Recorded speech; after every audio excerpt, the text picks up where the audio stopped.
బతుకమ్మ ఆరాధన పురస్కరించుకొని ఈ నవరాత్రి మహోత్సవంలో చాలా విశేషమైనటువంటి రోజులు కనుక ఈ రోజున మనం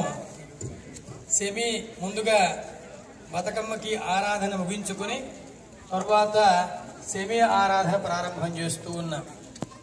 ఈ నవరాత్రుల్లో అమ్మవారిని విశేషంగా ఆరాధన చేస్తారు.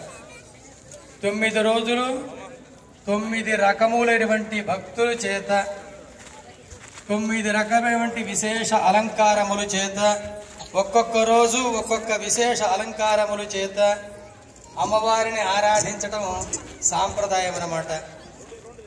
అలాగే ఈ 9 రోజులు అలా ఆరాధించిన తరువాత చివరి రోజున ఎవరైతే 9 రోజులు ఆరాధించి ఉంటారో 10వ రోజున వారికి ఏం కలుగుతుంది?